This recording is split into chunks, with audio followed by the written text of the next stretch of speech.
ಕೆಂಪು ದಾಸವಾಳ ಹೂವ. ಕೆಂಪು ದಾಸವಾಳ ಹೂವ ರುದ್ರ ಪುಷ್ಪ ಅಂತ ಕರ್ಕೊಂಡು ಬರ್ತಾರೆ. ಇನ್ನ ರುದ್ರಗಿಂಡಿ, ನೀವೇನೋ ಅಭಿಷೇಕ ಮಾಡ್ಬೇಕಾದ್ರೆ ಕಟ್ಟಿರ್ತಿರಲ್ಲ, ದಾರಾ ಪಾತ್ರೆ ನೀರು ಬೀಳ್ತಿರ್ತದ, ಸ್ವಾಮಿಗಳು ಲಿಂಗ ಪೂಜೆ ಮಾಡ್ಕೋಬೇಕಾದ್ರೆ ಹಿಡ್ಕೊಂಡಿರ್ತಾರ, ಗಿಂಡಿ ಇರ್ತದ ಒಂದು, ಅದಕ್ಕೆ ಹೋಲ್ ಇರ್ತದ, ನೀರು ಧಾರಾಕಾರವಾಗಿ ಬೀಳ್ತಿರ್ತದ, ಅದಕ್ಕೆ ದಾರಾ ಪಾತ್ರೆ ಅಂತ ನಾವು ಕರಿತೇವೆ. ಅದಕ್ಕೆ ರುದ್ರಗಿಂಡಿ ಅಂತ ನಾವು ಕರ್ಕೊಂಡು ಬರ್ತೇವೆ, ರುದ್ರಗಿಂಡಿ. ಮತ್ತೆ ಅದಕ್ಕೆ ಶಿವಗಿಂಡಿ ಅಂತ ಯಾಕೆಂದಿಲ್ಲ? ಹೌದಿಲ್ಲ? ಶಿವಗಿಂಡಿ ಅನ್ಬಹುದಾಗಿತ್ತು. ಇಲ್ಲಿ ಅಂತ ತೋರ್ತದ ರುದ್ರ ಬೇರೆ ಶಿವ ಬೇರೆ. ಮುಂದೆ ಹೇಳ್ತಾನೆ ಧಾರಾಪಾತ್ರೆ ರುದ್ರಗಿಂಡಿ. ಇನ್ನ ರುದ್ರಾಭಿಷೇಕ, ಅಭಿಷೇಕ ಮಾಡ್ತೀರಿ, ಶಿವಾಭಿಷೇಕ ಅಂತೀರಿ, ಬಹಳ ಬಳಸಂಗಿಲ್ಲ. ಶಿವಾಭಿಷೇಕ ಅಂತ ಬಹಳ ಬಳಸಂಗಿಲ್ಲ, ರುದ್ರಾಭಿಷೇಕನ ಮಾಡಬೇಕು ಅಂತೇಳಿ ನೀವು ಬಳಸ್ಕೊಂಡು ಬರ್ತೀರಿ. ಇನ್ನ ರುದ್ರಾಕ್ಷಿ ಅಂತಂದ್ರೇನು? ರುದ್ರನ ನೇತ್ರದಿ ಜನಿಸಿದ ರುದ್ರಾಕ್ಷಿ. ಒಂದು ಹಾಡು ಕೇಳಿರ್ಬೋದು ನೀವು ಅಲ್ಲೆಲ್ಲಿ. ಅಂದ್ರೆ ರುದ್ರನ ನೇತ್ರಗಳಿಂದ ಧರಿಸಿರುವಂತದ್ದು ಯಾವುದು ಅಂದ್ರೆ ರುದ್ರಾಕ್ಷಿ, ಶಿವನಿಂದ ಅಲ್ಲ. ಶಿವನಿಂದ ಧರಿಸಿದ್ದಾದ್ರೆ ಶಿವಾಕ್ಷಿ ಅನ್ಬೇಕಾಗಿತ್ತು, ಶಿವಾಕ್ಷಿ ಅನ್ನಿಲ್ಲ, ರುದ್ರಾಕ್ಷಿ ಅಂತ ಕರ್ಕೊಂಡು ಬರೋದು ನಾವು ಕಾಣ್ತೇವೆ. ಇನ್ನ ರುದ್ರಾನ್ನ, ರುದ್ರನ ಎಡಿ ಯಾವುದು? ರುದ್ರನ ಎಡಿ ಯಾವ್ದ್ರಿ? ಸಜ್ಜಕ, ಗೋಧಿ ಸಜ್ಜಕ. ರುದ್ರಾನ್ನ ಅಂತ ಕರ್ಕೊಂಡು ಬರ್ತಾರ. ನಾಳೆ ಮದುವೆಗೆ ಎಲ್ಲ ಊಟದ ಸಜ್ಜಕ ಮಾಡ್ತೇನೆ ಅಂದಾರ. ಇವತ್ತು ಸಂಗತಿ ಸಾಲದ, ಇವತ್ತು ನಿಮ್ಗೆಲ್ಲ ಸ್ಪೆಷಲ್ ರುದ್ರಾನ್ನ, ಸಜ್ಜಕ, ರುದ್ರನ ಅನ್ನ ಕಾಣ್ತೇವೆ. ಹಾಗೇನೆ ಸಂಗೀತದೊಳಗ ರುದ್ರವೀಣಿ ಅಂತದ, ದೊಡ್ಡ ವೀಣಿ ಅದು, ಬಹಳ ಇಷ್ಟ. ಅದನ್ನ ನೋಡ್ಬೇಕು, ದೊಡ್ಡದಿರ್ತದದು, ನುಡಿಸೋದು ಅಷ್ಟು ಸುಲಭ ಅಲ್ಲ. ರುದ್ರವೀಣಿ, ರುದ್ರಕಳೆ, ಉಗ್ರ ಸ್ವರೂಪದ ಮುಖ ಇಟ್ಕೊಂಡು ರುದ್ರಕಳೆ ಅಂತ ನಾವು ಕರಿತೇವೆ. ರುದ್ರಭೂಮಿ, ನಿಮ್ಮೂರ ಒಳಗೆ ಸ್ಮಶಾನ ಅದ, ಆ ಸ್ಮಶಾನಕ್ಕೆ ಏನ್ ಹೆಸರಿಟ್ರಿ ನೀವು? ರುದ್ರಭೂಮಿನ ಅಂತ ಹೆಸರಿಟ್ಟಿರಿ. ಶಿವಭೂಮಿ ಅಂತ ಎಲ್ಲರೂ ಬರ್ದಾರ ಯಾರ್ರಿ? ಯಾವ ಊರೊಳಗೂ ಶಿವಭೂಮಿ ಅಂತ ಬರ್ದಿರಂಗಿಲ್ಲ, ರುದ್ರಭೂಮಿನ ಅಂತ ಬರ್ದಿರ್ತಾರ ಸ್ಮಶಾನಕ್ಕೆ. ರುದ್ರಭೂಮಿ, ರುದ್ರಕಮ್ಮರಿ, ಆಳವಾಗಿರುವಂತ ತೆಕ್ಕಿನ ಪ್ರದೇಶ ರುದ್ರಕಮ್ಮರಿ, ರುದ್ರ ತಾಂಡವ. ಹೀಗೆ ಈ ರೀತಿಯಾಗಿ ರುದ್ರಗಂಬಳಿ, ರುದ್ರಪುಷ್ಪ, ರುದ್ರಗಿಂಡಿ, ರುದ್ರಾಭಿಷೇಕ, ರುದ್ರಾಕ್ಷ, ರುದ್ರಾನ್ನ, ರುದ್ರವೀಣೆ, ರುದ್ರಕಳೆ, ರುದ್ರಭೂಮಿ, ರುದ್ರಗಮ್ಯ, ರುದ್ರಗಮ್ಮರಿ, ರುದ್ರ ತಾಂಡವ. ಹೀಗೆ ಇಡೀ ನಮ್ಮ ಬದುಕಿನ ಒಳಗೆ ರುದ್ರ ಹಾಸಬೇಕಾಗ್ಬಿಟ್ಟಿದೆ. ಆದ್ರೆ ಅವನ ಬಗ್ಗೆ ನಮಗೆ ಗೊತ್ತಿಲ್ಲ, ಅದನ್ನ ತಿಳ್ಕೊಳ್ಳೋದಿಲ್ಲ. ಏನೋ ನಾವು ಹೇಳ್ತೇವೆ ಅಭಿಷೇಕ ಮಾಡಿಸಿಕೊಳ್ಳೋದು, ಅದ್ರ ಬಗ್ಗೆ ಮಾಹಿತಿ ಇರಂಗಿಲ್ಲ. ಯಾವ್ಯಾವ ರೀತಿ ಆಚರಣೆ ಮಾಡೋದು, ಅದ್ರ ಬಗ್ಗೆ ಮಾಹಿತಿ ಇರಂಗಿಲ್ಲ. ಇದನ್ನೆಲ್ಲ ತಿಳ್ಕೋಬೇಕು. ಹೀಗೆ ರುದ್ರನ ಬಗ್ಗೆ ಅಪಾರವಾಗಿರುವಂತ ಗ್ರಂಥಗಳು ನಮಗೆ ಸಿಗುತ್ತವ. ನಂತರ ಆ ರುದ್ರನ ಹೆಂಡತಿ ಸಾಕಾರ ಸ್ವರೂಪ ಆದ್ಮೇಲೆ, ಅವ ಇದ್ದಂತವಾದ್ಮೇಲೆ ಹೆಂಡತಿರ್ಬೇಕಲ್ಲ. ಆ ಹೆಂಡತಿ ಯಾರು ಅಂದ್ರೆ ಕಾಳಿ. ಭದ್ರಕಾಳಿ ಬೇರೆ, ಕಾಳಿ ಬೇರೆ. ಕಾಳಿ ಆರಾಧನೆ ಇವತ್ತಿಗೂ ಕೂಡ ಉತ್ತರ ಭಾರತದೊಳಗೆ ಹೆಚ್ಚಿನ ಪ್ರಮಾಣದೊಳಗೆ ನಡ್ಕೊಂಡು ಬರ್ತಾರೆ. ವಿಶ್ವಕರ್ಮರು ಕಾಳಿಕಾದೇವಿಯನ್ನ ಆರಾಧನೆ ಮಾಡುವುದನ್ನು ನಾವು ಕಾಣ್ತೇವೆ. ಕವಿರತ್ನ ಕಾಳಿದಾಸ ಸಿನಿಮಾದೊಳಗೆ ಆ ಕಾಳಿದಾಸನಿಗೆ ಜ್ಞಾನಿ ಮೇಲೆ ಓಂ ಅಂತ ಬರೀತಾಳ. ಯಾರು? ಕಾಳಿ, ಭದ್ರಕಾಳಿ ಅಲ್ಲ, ಕಾಳಿ. ಹಾಗೇನೆ ರಾಮಕೃಷ್ಣ ಪರಮಹಂಸರು ಕಾಳಿ ಆರಾಧನೆಯನ್ನ ಮಾಡ್ಕೊಂಡು ಬರ್ತಾರೆ. ಹಾಗೆಯೇ ಸ್ವಾಮಿ ವಿವೇಕಾನಂದರು ಕಾಳಿ ಆರಾಧನೆ ಮಾಡ್ಕೊಂಡು ಬರ್ತಾರೆ.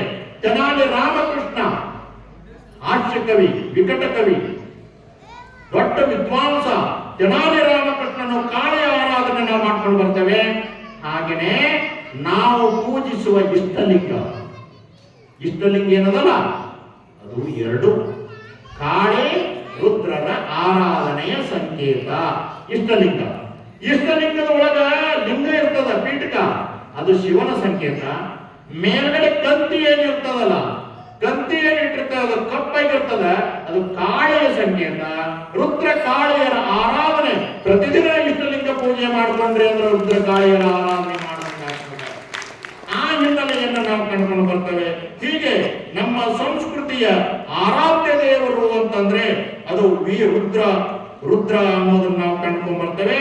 ಇನ್ನ ರುದ್ರ ಆದ್ಮೇಲೆ ಶಿವನ ಆರಾಧನೆ ಮಾಡ್ತೇವೆ. ಶಿವ ಯಾರು? ಅದನ್ನ ಇನ್ನೊಂದು ಸ್ವಲ್ಪದ ನಮ್ಮ ಗವಾಯಿಗಳು ಒಂದು ಹಾಡು ಹೇಳ್ತಾರೆ, ನಂತರದಲ್ಲಿ ಹೇಳ್ತಾರೆ.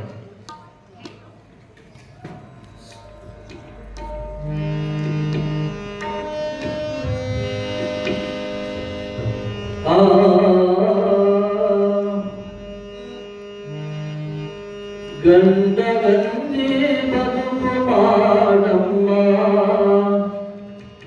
ಗಂಡನೀತ ಮುತ್ತೈದೆ ತನವ ಕಳಕೋಬೇಡಮ್ಮ ತಿಳಕು ತಂಗಮ್ಮ ಚಂದುಳ ಚನ್ನಿ ತಿಳಕು ತಂಗಮ್ಮ ಗಂಡ ಗಂಜಿ ಬದುಕು ಮಾಡಮ್ಮ ಗಂಡ ಗಂಜಿ ಬದುಕು ಮಾಡಮ್ಮ ತಂಗಮ್ಮ ನೀ ಗಂಡ ನೀತ ಮೂತೈದೆ ತನವ ಕಳಕೋಬೇಡಮ್ಮ ತಿಳಕು ತಂಗಮ್ಮ ಚಂದುಳ ಚನ್ನಿ ತಿಳಕು ತಂಗಮ್ಮ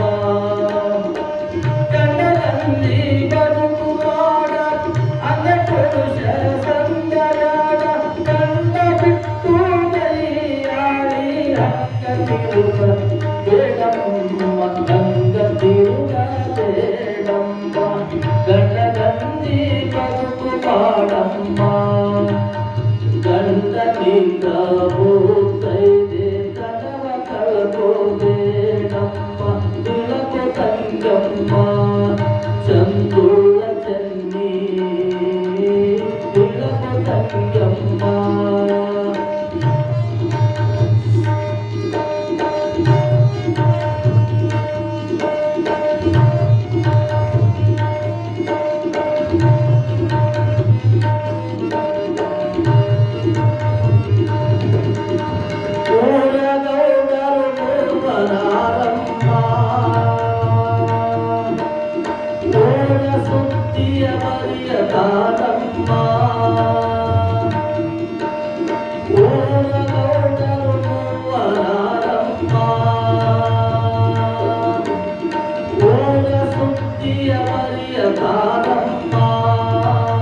ಯಾರು ತಪ್ಪು ಮಾಡಿದರೆ ಪಾಡದೊಳಗೆ ಹಾಕುತ್ತಾರ ಯಾರು ತಪ್ಪು ಮಾಡಿದರೆ ಪಾಡದೊಳಗ ಹಾಕುತ್ತಾರ ದಾರಿ ತಪ್ಪಿ ನಡೆಯಬೇಡಮ್ಮ ಗೌರವಾದ ಮುತ್ತು ಜಗದ ಇಟ್ಟುಕೊಳ್ಳಮ್ಮ ದಾರಿ ತಪ್ಪಿ ನಡೆಯಬೇಡಮ್ಮ ಗೌರವಾದ ಮುತ್ತು ಜಗದ ಇಟ್ಟುಕೊಳ್ಳಮ್ಮ ಗಂಡ ಗಂಜಿ ಬದುಕು ಮಾಡಮ್ಮ ಗಂಡ ನೀತ ಮೂತೈದೆ ತನವ ಕಳಕೋದೆ ನಮ್ಮ ತಿಳಕು ತಂಗಮ್ಮ ಚಂದುಳ ಚನ್ನಿ ತಿಳಕು ತಂಗಮ್ಮ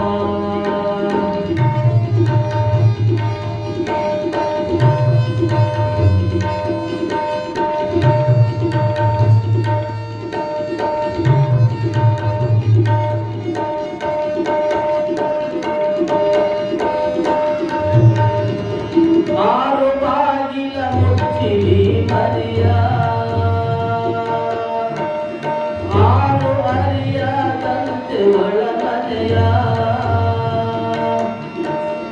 ಆರು ಬಾಗಿಲ ಮುಚ್ಚಿ ಮರಿಯ ಆರು ಅರಿಯದಂತೆ ಒಳಮನೆಯ ಸೇರಿ ಬಂದ ರಂಗ ತೊಳೆದು ಬಣ್ಣದ ಸೀರೆಯುಟ್ಟು ಸೇರಿ ಬಂದ ರಂಗ ತೊಳೆದು ಬಣ್ಣದ ಸೀರೆಯುಟ್ಟು ಜರತಾಳೆ ಕುಪ್ಪುಸ ಕೊಡುವಮ್ಮ ಕೇಳ್ತಂಗಿ ಚಾರು ಕೋಟಿಯಂತ ನೆರೆಯಮ್ಮ ಜರತಾಳೆ ಕುಪ್ಪುಸ ಕೊಡುವಮ್ಮ ಕೇಳ್ತಂಗಿ ಚಾರು ಕೋಟಿಯಂತ ಗಂಡ ಗಂಜಿ ಬದುಕು ಮಾಡಮ್ಮ ಗಂಡ ನೀತ ಮೂತೈದೆ ತನವ ಕಳಕೋಬೇಡಮ್ಮ ತಿಳಕು ತಂಗಮ್ಮ ಚಂದುಳ ಚನ್ನಿ ತಿಳಕು ತಂಗಮ್ಮ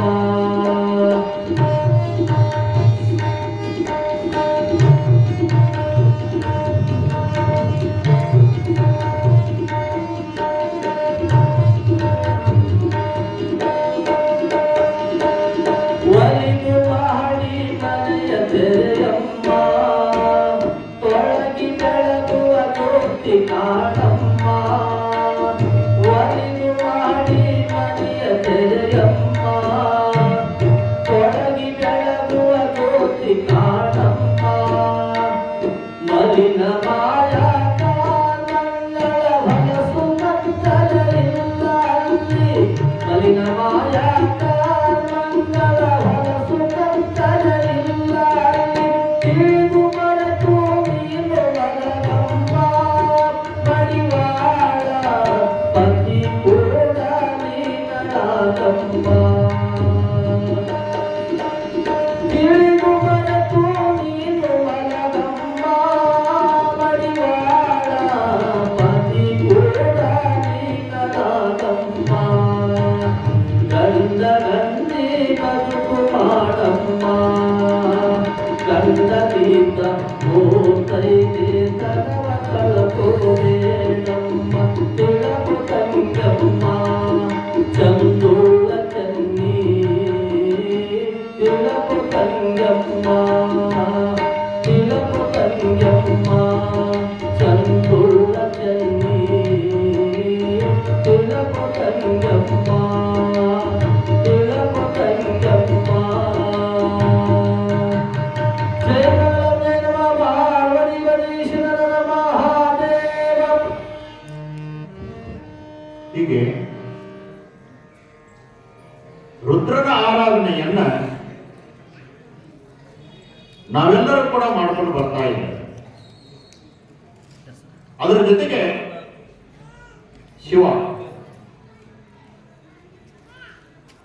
ಶಿವನನ್ನು ಕೂಡ ನಾವು ಆರಾಧನೆ ಮಾಡ್ಕೊಂಡು ಬರ್ತೇವೆ. ಶಿವನು ಕೂಡ ಸಾಕಾರ ಸ್ವರೂಪ, ನಿರಾಕಾರ ನಿರ್ಗುಣ ಪರಮಾತ್ಮನ ಮತ್ತೊಂದು ಸಾಕಾರ ಸ್ವರೂಪ ಅಂದ್ರೆ ಶಿವ. ಹಾಗಾದ್ರೆ ಶಿವ ಅಂದ್ರೆ ಯಾರು? ಶಿವ ಅಂದ್ರೆ ಕೈಲಾಸವಾಸಿ, ಕೈಲಾಸದೊಳಗಿರುವಂಥವ್ರು. ರುದ್ರ ನೇಪಾಳ, ಶಿವ ಕೈಲಾಸವಾಸಿ. ಹಾಗೇನೆ ಶಿವ ಅಂದ್ರೆ ಮಂಗಳಕಾರಕ, ಮಂಗಳವನ್ನು ಉಂಟು ಮಾಡುವಂಥವನು, ಕಲ್ಯಾಣವನ್ನು ಉಂಟು ಮಾಡುವಂಥವನು. ಯಾವ ಭೇದ ಭಾವ ಇಲ್ಲದೆ ಇಡೀ ಮೂರು ಲೋಕಕ್ಕೂ ಕಲ್ಯಾಣವನ್ನ ಮಂಗಲವನ್ನ ಉಂಟು ಮಾಡುವನು ಯಾರು ಅಂದ್ರೆ ಶಿವ. ಅದಕ್ಕಾಗಿ ನಾವು ಹೆಸರು ಶಿವ ಅಂತ ಕರ್ಕೊಂಡು ಬರೋದನ್ನು ನಾವು ಕಾಣ್ತೇವೆ. ಈ ಶಿವನ ಹೆಂಡತಿ ಯಾರು ಅಂದ್ರ ಯಾರ್ರಿ ಕೇಳಿದ್ರಲ್ಲಿ 2 ದಿನ? ಯಾರು? ಪಾರ್ವತಿ ಅಂತೀರಿ. ಅದನ್ನು ಇನ್ನೂ ಹೇಳಿಲ್ಲ ನಿಮಗೆ ಪಾರ್ವತಿನ.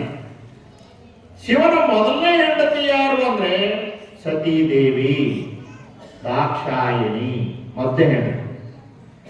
ಆ ದಾಕ್ಷಾಯಿಣಿ ಸತೀದೇವಿ ಶಿವನಿಂದಲೇ ಪತಿನಿಂದಲೆಯನ್ನು ಕೇಳಲಾರದೆ ತನ್ನ ತಂದೆ ನಡೆಸಿರುವ ದಕ್ಷ ಬ್ರಹ್ಮ ನಡೆಸಿರುವ ಯಜ್ಞದ ಸಂದರ್ಭದೊಳಗನ ಯೋಗಾಗ್ನಿ ಒಳಗ ತನ್ನನ್ನು ತಾನು ಸುಟ್ಟುಕೊಂಡು ಸತ್ತು ಹೋಗೋದನ್ನು ನಾವು ಕಾಣ್ತೇವೆ.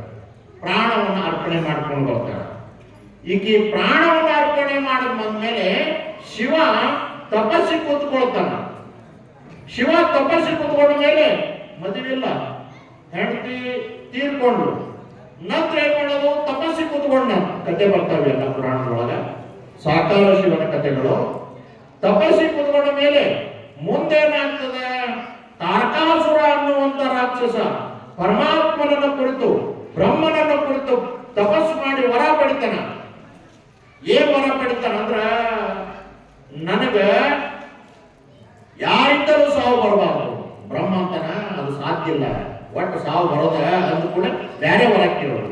ಅವಾಗ ತಾರಕಾಸುರ ವಿಚಾರ ಮಾಡಿ ಅವ ಏನ್ ಮಾಡ್ತಾನಂದ್ರೆ, ಹಂಗಾದ್ರೆ ನನಗೆ ಸಾವು ಬರೋದಾದ್ರ ಶಿವನ ಮಗನಿಂದ ಬರಲಿ ಅಂತೇಳಿ ಅಂದ್ಬಿಡ್ತಾನ.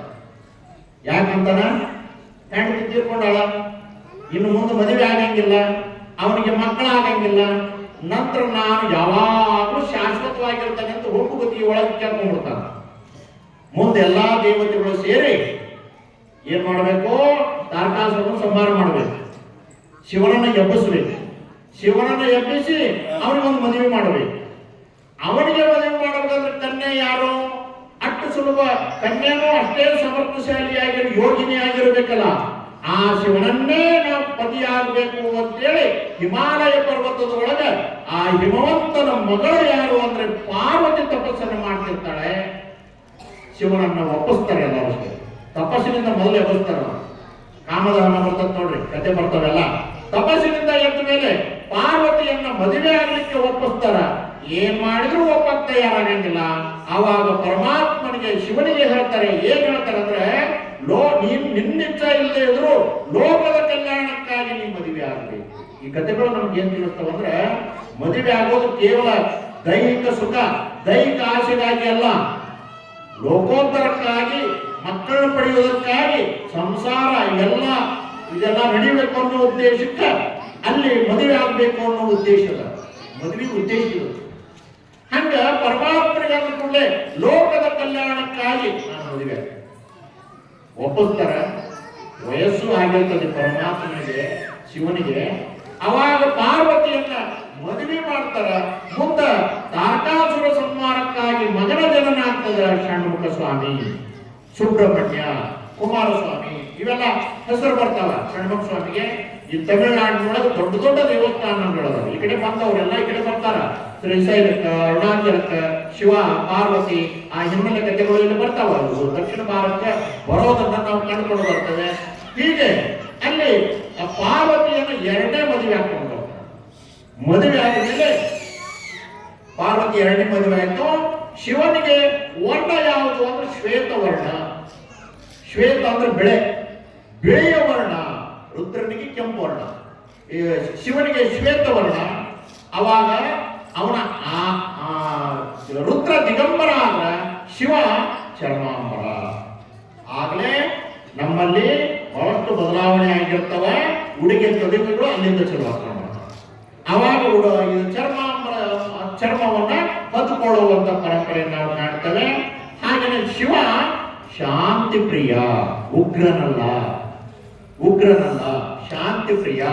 ಹಾಗೆಯೇ ಶಿವ ಜಲತತ್ವದ ಸಂಕೇತ. ಜಲತತ್ವ ಅಂತಂದ್ರೆ ನಮ್ಮ ಎಲ್ಲ ಮೂಲ ಎಲ್ಲೈತಿ ಅಂದ್ರೆ ಜಲದೊಳಗೆ ಅದ. ಜಲದಿಂದ ಮೂಲ ಜೀವಿಗಳು ಉಟ್ಕೊಳ್ಳುವ ಪರಂಪರೆ ಅದ. ಜಲವೇ ನಮ್ಮೆಲ್ಲರ ಮೂಲ. ಹೆಂಗಾದ್ರೆ ಬರೇ ಭೂಮಿ ಇದ್ರೆ ಏನು ಬೆಳೆಯೋದಿಲ್ಲ. ಭೂಮಿಗೆ ನೀರು ಬೇಕು. ನೀರು ಯಾವಾಗ ನಾವು ಹಾಕ್ತೇವೆ ಬೆಳೆ ಬೆಳೀತದ. ಬೆಳೆ ಬೆಳೆದ ಮೇಲೆ ಆ ಧಾನ್ಯಗಳನ್ನ ಆಹಾರ ಮಾಡ್ಕೊಂಡು ಬರ್ತೇವೆ. ಆಹಾರವನ್ನು ನಾವು ಊಟ ಮಾಡ್ತೇವೆ. ಆಹಾರದಿಂದ ಸಪ್ತ ಧಾತುಗಳು ನಿರ್ಮಾಣ ಮಾಡ್ಕೊಂಡು ಬರ್ತವೆ. ಅದರಿಂದ ಮಕ್ಕಳ ಜನನ ಆಗೋದನ್ನ, ಜೀವಿಗಳು ಜನನ ಆಗೋದನ್ನ ನಾವು ಕಾಣ್ತೇವೆ. ಅಂದ್ರೆ ಮೂಲ ಯಾವುದು? ನೀರೇ ಮೂಲ. ಅದಕ್ಕಾಗಿನ ಒಂದ್ ಹನಿ ನೀರು ಶರೀರ ಕಡಿಮೆ ಆದ್ರೂ ತಡ್ಕೊಳಕ್ ಆಗಂಗಿಲ್ಲ. ಯಾಕ? ನೀರಿನ ಅವಶ್ಯಕತೆ ನಮ್ಗದ. ಯಾಕ? ನಾವು ಮೂಲ ಯಾವುದು ಅಂದ್ರೆ ನೀರು ಅನ್ನೋದನ್ನ ನಾವು ತಿಳ್ಕೋಬೇಕು. ಹೀಗಾಗಿ ಜಲತತ್ವದ ಸಂಕೇತ ಶಿವ. ಶಿವನ 12 ಲೀಲೆಗಳು ಬರ್ತವೆ. ಶಾಂತ ಸ್ವರೂಪದ ಲೀಲೆ, ಕಾಮದಹನ ಲೀಲೆ ಇವೆಲ್ಲ ಬರ್ತಾವ. ಶಾಂತ ಸ್ವರೂಪದ ಲೀಲೆಗಳನ್ನು ನಾವು ಕಾಣ್ತೇವೆ. ಶಿವ ಅಂದ್ರ ಆದಿಗುರು. ಆದಿಗುರು ಅಂತ ಯಾಕೆ ಕರೀತಾರಂದ್ರೆ ಯೋಗ, ಆಯುರ್ವೇದ, ಶಾಸ್ತ್ರ, ಸಂಗೀತ, ನಾಟ್ಯ ಇವೇನು ಬರ್ತಾವ ನೋಡ್ರಿ, ವಾದ್ಯ ಕಲೆಗಳು, ಇವೆಲ್ಲ ಲಲಿತ ಕಲೆಗಳು, ಈ ಎಲ್ಲ ವಿದ್ಯೆಗಳಿಗೆ ಮೂಲ ಯಾರು ಅಂದ್ರೆ ಶಿವ. ಹೀಗಾಗಿ ಶಿವನನ್ನ ಆರಾಧನೆ ಮಾಡ್ಕೊಂಡು ಬರ್ತೇವೆ. ಈಗ ರುದ್ರ ಮತ್ತು ಶಿವನ ಬಗ್ಗೆ ನೀವೆಲ್ಲ ಕೇಳಿದ್ರಿ. ಈಗ ಹೇಳ್ರಿ, ವೀರಭದ್ರ ಯಾರ ಮಗ? ಕೇಳಿದ್ರಿಲ್ಲ? ಇನ್ನೂ ಅರ್ಥ ಆಗಲಿಲ್ಲ ನಿಮ್ಗೆ. ತಲೆಯಾಗ ಹೋಗೋಂಗಿಲ್ಲ ಅಷ್ಟದು ಸುಲಭವಾಗಿ ಅಲ್ಲೆಲ್ಲ ಕೇಳೋದನ್ನ ಅಧ್ಯಾತ್ಮ. ಹೀಗಾಗಿ ಇಲ್ಲಿ ಆ ವೀರಭದ್ರನ ಬಗ್ಗೆ ಈಗಾಗಲೇ ಕೇಳ್ಕೊಂಡು ಬಂದಿದ್ದೇನೆ. ವೀರಭದ್ರ ಯಾರು ಅಂತಂದ್ರೆ ಯಾರ ಮಗ ಅನ್ನೋದನ್ನ ಲಿಂಗ ಪುರಾಣದ ಒಳಗೆ ಹೇಳ್ಕೊಂಡು ಬರ್ತಾರೆ. ರುದ್ರಶ್ಯ ತನಯೋ ರೌದ್ರ, ಶಿವನ ಮಗನಲ್ಲ. ಯಾಕ? ತಂದೆಯಂತೆ ಮಗ. ತಂದೆ ಮಹಾನ್ ಬಲಾಢ್ಯ, ದ್ರಾವಿಡರ ಮೂಲ ಪುರುಷ, ದ್ರಾವಿಡ ಸಂಸ್ಕೃತಿಯ ಮೂಲ ಪುರುಷ, ಉಗ್ರ ಸ್ವರೂಪ, ಅಗ್ನಿಯ ಸಂಕೇತ, ಅಗ್ನಿ ತತ್ವದ ಸಂಕೇತ ಇವೆಲ್ಲ ಇರೋದ್ರಿಂದ, ತಂದೆಯಂತೆ ಮಗನಾಗಿರೋದ್ರಿಂದ ವೇದಗಳು ಏನ್ ಮಾಡ್ತಾವ ಅಂತಂದ್ರೆ ರುದ್ರಚತನಯೋ ರೌದ್ರ, ರುದ್ರನ ಮಗ ಅಂತೇಳಿ ಸ್ಪಷ್ಟವಾಗಿ ರೌದ್ರ ಅಂತ ಯಾರಿಗೆ ಕರೀತಾರೆ ಅಂದ್ರೆ ವೀರಭದ್ರನಿಗೆ ರೌದ್ರ ಅಂತ ಕರ್ಕೊಂಡು ಬರ್ತಾರೆ. ಹಾಗಾದ್ರೆ ಶಿವನಿಗೆ ಹೆಂಗ ಮಗ ಅಂತ ಅದು ಪ್ರಚಲಿತ ಆಯ್ತು ಅಂತಂದ್ರೆ ಶಿವ ಗುರು. ಆ ವೀರಭದ್ರನಿಗೆ ಎಲ್ಲ ವಿದ್ಯೆಗಳನ್ನ ಕಲಿಸಿಕೊಟ್ಟವನು ಯಾರು ಅಂದ್ರೆ ಶಿವ. ಶಿವನಿಂದ ಯೋಗ ವಿದ್ಯೆ, ಎಲ್ಲಾ ಶಸ್ತ್ರಶಾಸ್ತ್ರ ವಿದ್ಯೆ ಎಲ್ಲವೂ ಕೂಡ ಬರ್ತದ. ಹೀಗಾಗಿ ನಮ್ಮಲ್ಲಿ ಗುರುವಿನ ಮಕ್ಕಳು ಅಂತೇಳಿ ನೀವೇನು ಕೇಳ್ಕೊಂಡ್ಬರ್ತೀರಿ, ಹಂಗ ಶಿವನ ಮಗನಲ್ಲ, ಶಿವನ ಕರಕಮಲ ಸಂಜಾತ, ಶಿವನ ನೇತ್ರ ಕಮಲ ಸಂಜಾತ. ದೀಕ್ಷಾ ಕಾಲಕ್ಕೆ ಆ ಪದ್ಧತಿಗಳದಾವ. ಶಿವನ ಗುರುವಿನ ಮಗ ಅನ್ನೋ ಪದ್ಧತಿ ಒಳಗ, ಗುರುಪುತ್ರ ಅನ್ನೋ ಪದ್ಧತಿ ಒಳಗ. ಹೀಗಾಗಿ ವೀರಭದ್ರ ಶಿವನ ಮಗನಲ್ಲ, ರುದ್ರನ ಮಗ ಅಂತೇಳಿ ಸ್ಪಷ್ಟವಾಗಿ ನಾವಿಲ್ಲಿ ಹೇಳ್ಕೊಂಡು ಬರಬೇಕಾಗ್ತದ. ಹೀಗೆ ರುದ್ರ, ಭದ್ರ, ಶಿವ ಮೂರು ಶಬ್ದಗಳನ್ನ ನೀವು ಗಮನಿಸ್ರಿ. ರುದ್ರ, ಭದ್ರ, ಶಿವ, ನಡಕ ಭದ್ರ ಅಂತ ಐತಿ. ಇಲ್ಲಿ ರುದ್ರ ಅವನಲ್ಲಿರುವ ಗುಣ ವೀರತ್ವ ಗುಣ, ಶಿವ ಅವನಲ್ಲಿರುವ ಗುಣ ಭದ್ರತ್ವ ಗುಣ. ಭದ್ರತ್ವ ಅಂತಂದ್ರ ಒಳ್ಳೆಯದನ್ನ ನೋಡೋದು, ಒಳ್ಳೆಯದನ್ನ ಮಾಡೋದು, ಮಂಗಲವನ್ನು ಬಯಸುವುದಕ್ಕನ ಅಲ್ಲಿ ಭದ್ರತ್ವ ಅಂತ ಕರೀತಾರೆ. ನೀವು ಕೂಡ ಹಂಗೆ ಮಾಡಿದ್ರಿ ಅಂದ್ರೆ ನೀವು ಎಲ್ಲರಲ್ಲಿಯೂ ನಿಮ್ಗೆ ಯಾರು ಅನ್ಯಾಯ ಮಾಡ್ತಾರ, ಅನ್ಯಾಯ ಮಾಡದವರಲ್ಲಿಯೂ ನೀವು ಒಳ್ಳೆಯದನ್ನ ನೋಡಿದ್ರಿ ಅಂದ್ರೆ ನೀವು ಶಿವಸ್ವರೂಪಿಗಳೇ, ನೀವು ಶಿವಸ್ವರೂಪಿಗಳೇ. ಆ ಗುಣವನ್ನು ನಾವು ಕಾಣ್ತೇವೆ. ಶಿವನಲ್ಲಿರುವ ಭದ್ರತ್ವ, ತಾತ್ವಿಕ ಭದ್ರತೆ, ರುದ್ರನಲ್ಲಿರುವ ವೀರತ್ವ, ವೀರತ್ವ ಭದ್ರತ್ವ ಎರಡು ಸೇರಿನ್ರಿ ವೀರಭದ್ರ. ಎರಡೂ ಗುಣಗಳು ಗುರುವಿನ ಗುಣ, ತಂದೆಯ ಗುಣ. ಎರಡೂ ಗುಣಗಳನ್ನು ಮೈಗೂಡಿಸಿಕೊಂಡವರು ಯಾರು ಅಂದ್ರ ವೀರಭದ್ರ ದೇವರು. ಅದಕ್ಕಾಗಿ ಶಿವರಹಸ್ಯ ಅನ್ನೋ ಗ್ರಂಥದ ಒಳಗೆ ಅಕರ್ವ ಗರ್ವೋದ್ಭೂತ ದಕ್ಷ ಶಿಕ್ಷಾ ಕರೋಗ್ರ ರುದ್ರೋದ್ಭವ ವೀರಭದ್ರ. ರುದ್ರೋದ್ಭವ ವೀರಭದ್ರ ಅಂದ್ರೆ ರುದ್ರನಿಂದ ಜನ್ಮ ತಾಳಿರುವಂತವನು. ಹಾಗೇನೆ ರುದ್ರ ಕ್ರೋಧಾಗ್ನಿ ಸಂಭೂತ ಅಂದ್ರ ಉಗ್ರ ಸ್ವರೂಪ, ರುದ್ರನ ಅಗ್ನಿ ನೇತ್ರದಿಂದ ಜನ್ಮ ತಾಳಿರುವಂತವನು ಅನ್ನೋದು ಬರ್ತದೆ. ಹಾಗೇನೆ ವೀರಭದ್ರೋ ಮಹಾಶಿವರು ರೌದ್ರೋ ರೌದ್ರಾವತಾರಕ. ವೀರಭದ್ರ ಅಂದ್ರೆ ಮಹಾಶಿವರ, ರೌದ್ರೋ ರೌದ್ರಾವತಾರಕ ಅಂದ್ರ ರುದ್ರನ ಸ್ವರೂಪದೊಳಗಿರುವಂತವನು ಅನ್ನೋದನ್ನ ನಾವಿಲ್ಲಿ ಕಂಡುಕೊಂಡು ಬರ್ತೇವೆ. ಹೀಗಾಗಿ ವೀರಭದ್ರ ದೇವರು ನಿರ್ಭಯತೆ, ಒಂದು ಧೈರ್ಯದ ಸಂಕೇತ. ಅವನನ್ನ ಆರಾಧನೆ ಮಾಡೋದ್ರಿಂದ ನಮ್ಮಲ್ಲಿಯೂ ಆ ಶೌರ್ಯದ ಗುಣಗಳು ಬರಲಿ ಅಂತ ಹೇಳಿ ನೀವು ತಾಯಂದ್ರು ಏನ್ ಮಾಡ್ತೀರಿ, ರುದ್ರ ಅಂತ ಹೆಸರಿಡ್ತೀರಿ, ವೀರಭದ್ರ ಅಂತ ಹೆಸರಿಡ್ತೀರಿ, ಹೌದಿಲ್ಲ? ಅವು ಏನಕ್ಕವ, ರುದ್ರ ಅಂತ ಹೆಸರಿಟ್ಟಿರ್ತೀರಿ, ಆ ವೀರತ್ವನ ಇರಂಗಿಲ್ಲ, ಏನು ಇರಂಗಿಲ್ಲ. ವೀರಭದ್ರ ಅಂತ ಹೆಸರಿಟ್ಟಿರ್ತೀರಿ, ಮೂಲ್ಯಾಗ ಒಂದು ಮೋನಿ ಫೋನ್ ಹಿಡ್ಕೊಂಡು ಕುಂದಿರ್ತವೆ ಚಿಕ್ಕ, ಹೌದಿಲ್ಲ?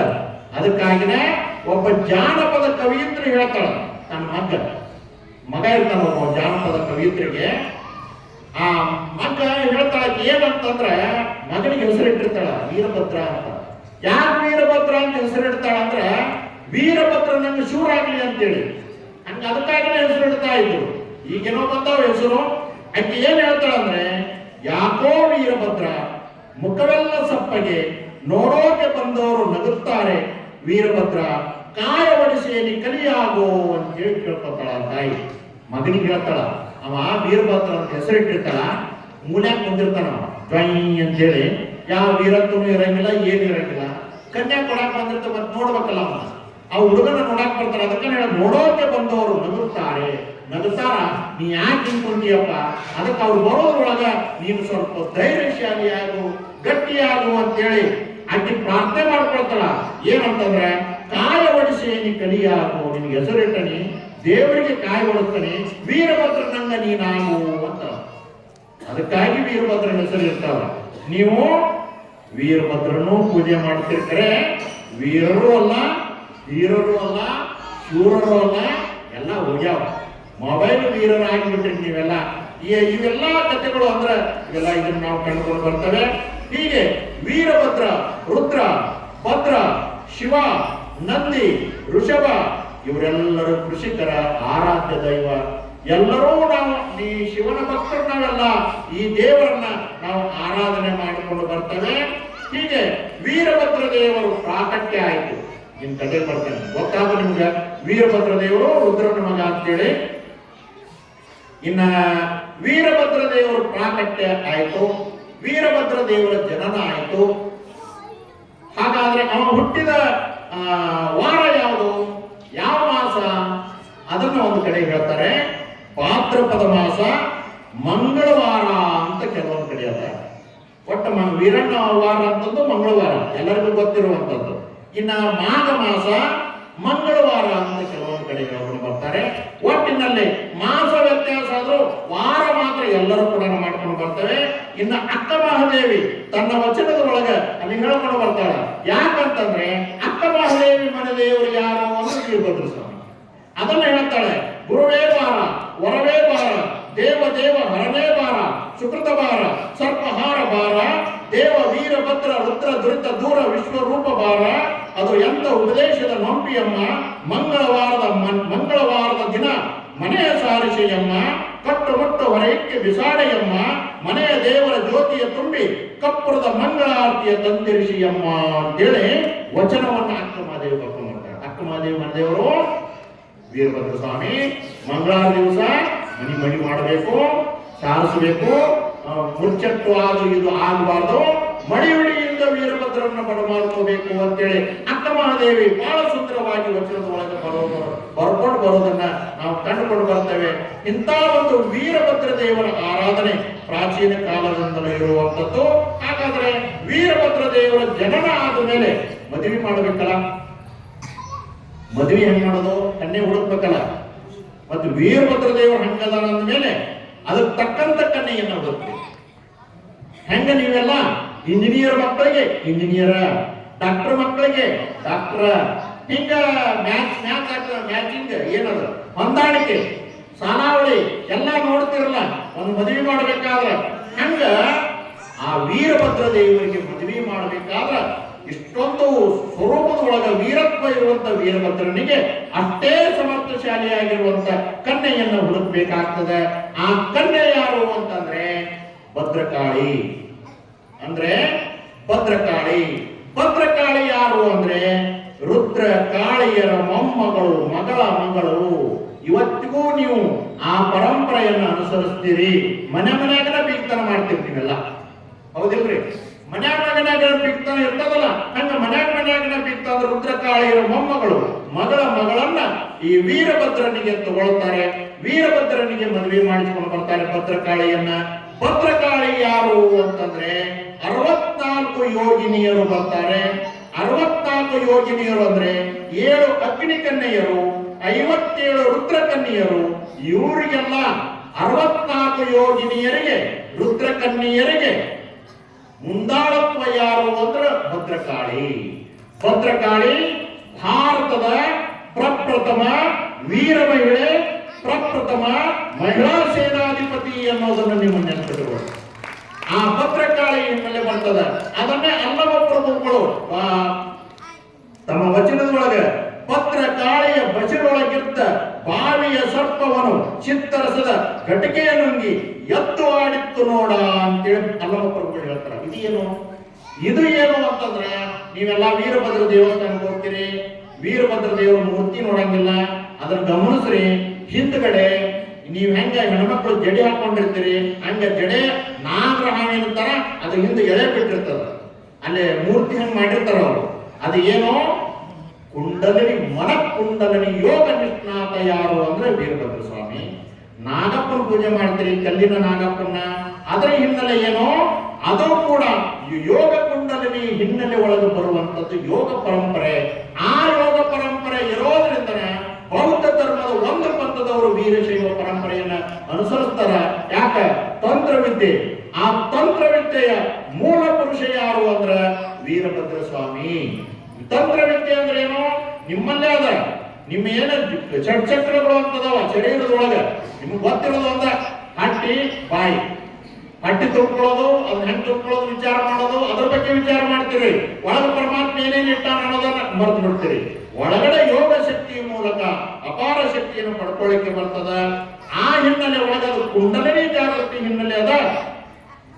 ಇದಕ್ಕನ ಭದ್ರಕಾಳಿ ಅದನ್ನ ಹೇಳ್ತಾರೆ.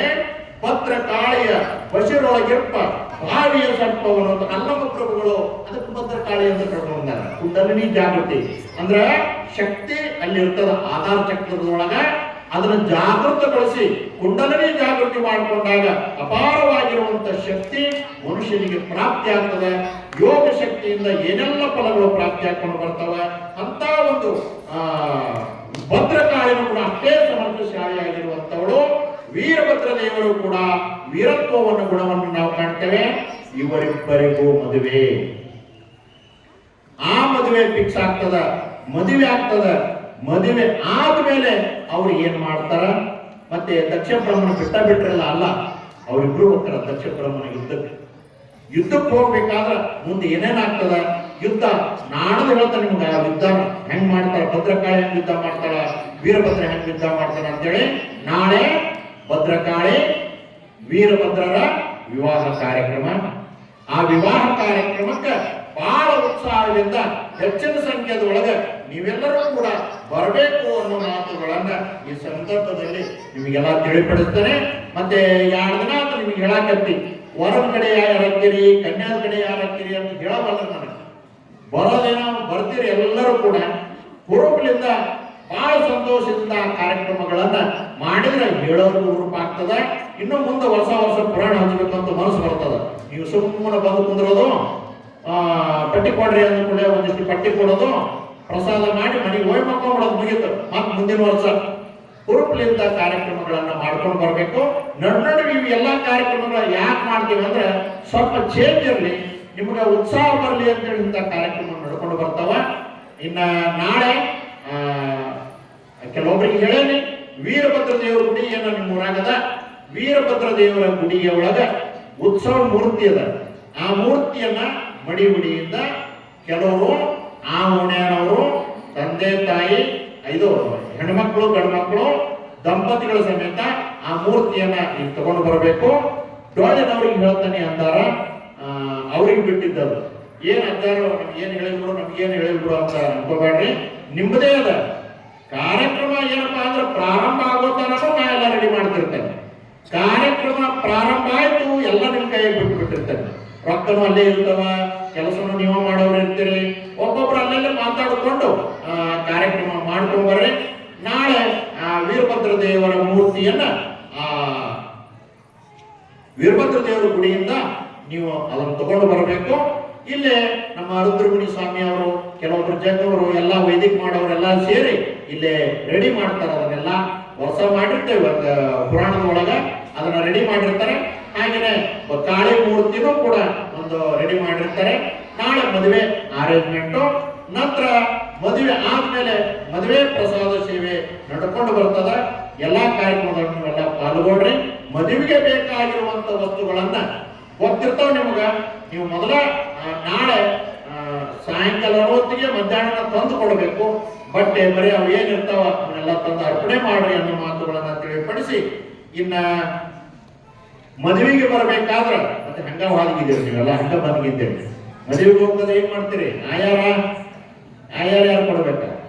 ಅದಕ್ಕೆ ಆಯಾರನು ಕೂಡ ಇಲ್ಲಿ ಬರ್ಕೊಳ್ಳೋರು ಇರ್ತಾರ, ಆಯಾರ ಬಳಸ್ರಿ. ಅದಕ್ಕೂ ತೆಗ್ ಮುಟ್ಟಿ ಬೀಳ್ಬೇಡ್ರಿ. ಸಮಾಧಾನದಿಂದ ಆಯಾರ ನೀವು ಮಾಡ್ರಿ. ಯಾಕೆ ಆಯಾರ ಮಾಡ್ರಿ ಅಂತ ಹೇಳ್ತೇನೆ ಅಂದ್ರೆ, ಸಾಮಾನ್ಯವಾಗಿ ಮದುವೆಗೆ ಹೋದ್ರ ಆಯಾರ ಮಾಡ್ಕೊಂಡು ಬರ್ತೀರಿ ನೀವೆಲ್ಲ. ನೀವೇನು ಯಾರ್ದೋ ಮದುವೆಗೆ ಹೋಗ್ಲಿ, ಅಲ್ಲಿ 100 ಮಾಡ್ತೀರಿ, 500 ರೂಪಾಯಿ ಮಾಡ್ತೀರಿ, ಹೆಸರು ಪರಿಚಯ ಬಂದಿರ್ತೀರಿ, ಅವ್ರ ಲಿಸ್ಟ್ ಎಲ್ಲ ಇಟ್ಕೊಂಡು ಕುಂತಿರ್ತಾರ. ನಿಮ್ಮ ಮನ್ಯಾಗ ಮಕ್ಕಳ ಮದುವೆ ಇದ್ದಾಗ ಇವ್ರು ಎಷ್ಟು ಆಯಾರ ಮಾಡ್ಯಾರ ಅಂತ ತಿಳ್ಕೊಂಡು ಅಷ್ಟು ಬಂದು ನಿಮಗೆ ಬರ್ಸಿರ್ತಾರ. ಹೌದಿಲ್ರಿ? ಇದು ನಿಮ್ಮ ಆಯಾರ, ನಿಮ್ಮ ಪದ್ಧತಿ. ಅದು ಯಾಕಂದ್ರ ಸ್ವಲ್ಪ ಖರ್ಚು ವೆಚ್ಚ ಭಾಳ ಇರ್ತದ. ಸ್ವಲ್ಪ ಅವರಿಗೆ ಸಹಾಯ ಹೆಲ್ಪ್ ಆಗಲಿ ಅಂತ ಈ ಪದ್ಧತಿಗಳನ್ನ ಮಾಡ್ಕೊಂಡಾರ. ಈ ಪದ್ಧತಿಗಳನ್ನ ಮಾಡ್ಕೊಂಡು ಬರೋದು ನಾವು. ಅವ್ರಿಗೆ ನೀವು, ನಿಮ್ಗೆ ಅವರು, ನೀವೆಷ್ಟು ಕೊಟ್ಟಿರ್ತೀರಿ ಅಷ್ಟು ಹೊಳೆ ಬರ್ತದೆ ನಿಮ್ಗೆ. ಆದ್ರೆ ಇದು ವೀರಭದ್ರ ಭದ್ರಕಾಳಿಯರ ಮದುವೆ. ಇಲ್ಲಿ ನೀವು ಎಷ್ಟು ಕೊಡ್ತೀರಿ ನೋಡು, ಆದ್ರೆ 2 ಪಟ್ಟು ವೀರಭದ್ರ ದೇವರು ನಿಮಗೆ ಕೊಡ್ತಾನ ಅನ್ನೋದನ್ನ ಮರಿಬೇಡ್ರಿ. 100 ಕೊಟ್ಟವರಿಗೆ 200 ಕೊಡ್ತಾನ, 500 ಕೊಟ್ಟವರಿಗೆ 1000 ಕೊಡ್ತಾನ. ನಿಮ್ಮ ಆಸ್ತಿ ಎಲ್ಲ ಬರುತ್ತಂದು ಕೊಟ್ಟವರಿಗೆ ಅದು 2 ಪಟ್ಟು ಕೊಡಂಗ್ ಮಾಡ್ತಾನೆ. ಗೊತ್ತಾದ್ರೆ ಇರ್ಲಿ. ನಾಳೆ ದಿವಸ ಆ ಮದುವೆ ಕಾರ್ಯಕ್ರಮ ಹೆಚ್ಚು ಪಾಲ್ಗೊಳ್ರಿ ಅಂತ ಹೇಳಿ, ಇನ್ನ ನಾಳೆ ವಿಶೇಷವಾಗಿ ನಾಳೆ ಸಂದರ್ಭದೊಳಗೆ ನಮಗ ಇಲ್ಲಿ ದಂಡ ನಾವು ದಂಡ ಹಿಡ್ಕೊಂಡು ಅಡ್ಡಾಡಂಗಿಲ್ಲ, ಗೊತ್ತದ ನಿಮಗೆಲ್ಲ. ಅದಕ್ಕಿನ್ನು ಮುಂದೆ ಮುದುಕರಾದಿವಲ್ಲ, ವಯಸ್ಸಾಯಿತು, ಅದಕ್ಕೆ ಒಂದು ದಂಡ ಬೆಳ್ಳಿ ಹಾಕ್ಯಾರ. ಅದಕ್ಕೆ ಬೆಳ್ಳಿ 1/4 ಕಿಲೋ ಬೆಳ್ಳಿ ಆಗ್ಯದ. ಆ 1/4 ಕಿಲೋ ಬೆಳ್ಳಿಯನ್ನ ಹಾಕಿಸಿ ದಂಡ ಮಾಡ್ಯಾರ ಒಬ್ರು ಭಕ್ತರು ಇಲ್ಲೇ ನಮ್ಮ ಓಡ್ಯಾಗ. ಅವರು ದಂಡ ಅರ್ಪಣೆ ಮಾಡ್ತಾರ. ಇನ್ನ ಕರಕಮಲ ಅಂತೇಳಿ ಒಂದು ಲಿಂಗ ಪೂಜೆಗೆ ನಾವು ಇಟ್ಕೊಂಡಿರ್ತೇವೆ. ಆ ಬೆಳ್ಳಿದು ಅದು 1/4 ಕಿಲೋ